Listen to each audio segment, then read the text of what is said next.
Charlie, 2016 has been an unbelievable year for sports, and specifically championship games. Yes. I mean, just think, let's start with March Madness, the way that Villanova beat UNC on the buzzer beater. Yeah. And just that 1-2 punch, right? With Marcus Page hitting the shot. Yeah. Followed by Chris Jenkins, the buzzer beater, to win it. Incredible game. Then, of course, fast forward to the summer with the Warriors up 3-1 over the Cavs, and the Cavs, of course, coming back to win that series. Yep. And ending a drought for Cleveland.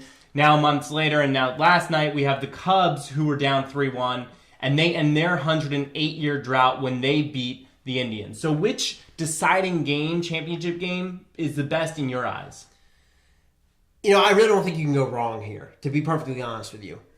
For me, I mean, Villanova, you and I are partial to Villanova, right? We went to Radnor High School 2 minutes down the road. 2 minutes down the road. We grew up going to Villanova basketball games. So we're fans of Villanova, whereas we're not fans of these other teams. Right. And that Chris Jenkins buzzer beater is a play that I hope and I know I will see it for years to come, and I will get excited and goosebumps every time I see it for years to come. And I think, honestly, it's always going to be paired with the Marcus Page shot, which is what sort of made it so cool, right? Yeah. In that moment, how quick it was, where the momentum just went 1-2 like that. You're right. And so that might be the best moment of these three games. I think we can agree with that. The best individual moment, more so than the block or whatever, you know. Right. But what this Villanova game did not have that the others did was a historical significance, right? I mean, not as bad. Yeah, I mean, they hadn't won since 85, but that's different when you're talking college. And I mean, first off, 85 doesn't compare to what the Cubs and Cavaliers were going through. Right. So for me, it's got to be the Cavaliers. The Cavaliers were facing the best regular season team ever in the Golden State Warriors. They're down 3-1. They have LeBron James, who's the hometown kid who's gone from hero to villain and back to hero. Yep, at least trying to be. Yeah, and I mean, LeBron James really, I don't want to say he had no support. It wasn't AI for the Sixers, you know, back in the early 2000s, but it was Kyrie Irving, and that's about it. You know, other than that, you're shirtless JR. Right. And Kevin Love was not pulling his way to the big three by any means. I mean, he made Chris Bosh of the big three, you know, look like LeBron James by comparison's sake. So for me, it was just so magical to see LeBron be at his best and to just completely dominate the series. And knowing that Cleveland hadn't won in over half a decade, that's it for me. And the game itself, too. I mean, the game itself was just incredible. Yeah, that for me, it was the better comeback, and it was the best individual story, but that's sort of what it was about for me. More so LeBron James and his redemption story than Cleveland. I understand that was a big piece as well, but for me, I got to pull my inner Lee Corso here for a moment. Just hang on.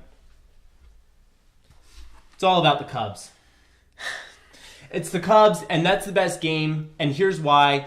It's sort of about the anti-moment in this game, and that was Rajai Davis hitting the home run. You keep going. I'm just not going to take you seriously with that helmet on. That's fine. So it was about Rajai Davis hitting that home run in the 8th inning, which was the anti-moment of what we normally see in sort of these ultimate sports games. Usually it's, you know, you get that powerful moment for the winning team. But for me, that Rajai Davis home run was one of the most impactful plays in sports history.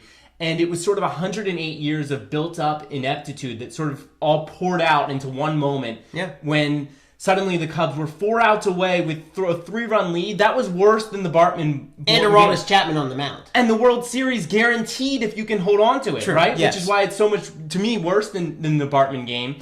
Yeah, it doesn't even really compare. So that moment made that game just the best for me of any of these three.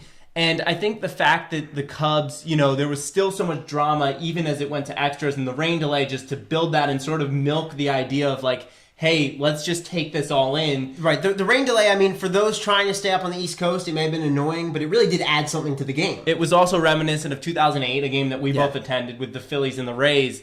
And it was just so much fun. And for the Cubs to have to overcome... I mean, they were up 6-3, right? They collapsed. They were it was coaching, not a collapse. And then it was, it was all over again. It was so much on the line. And you was like, just, I mean, to see the reaction of Cubs fans, like, here we go again.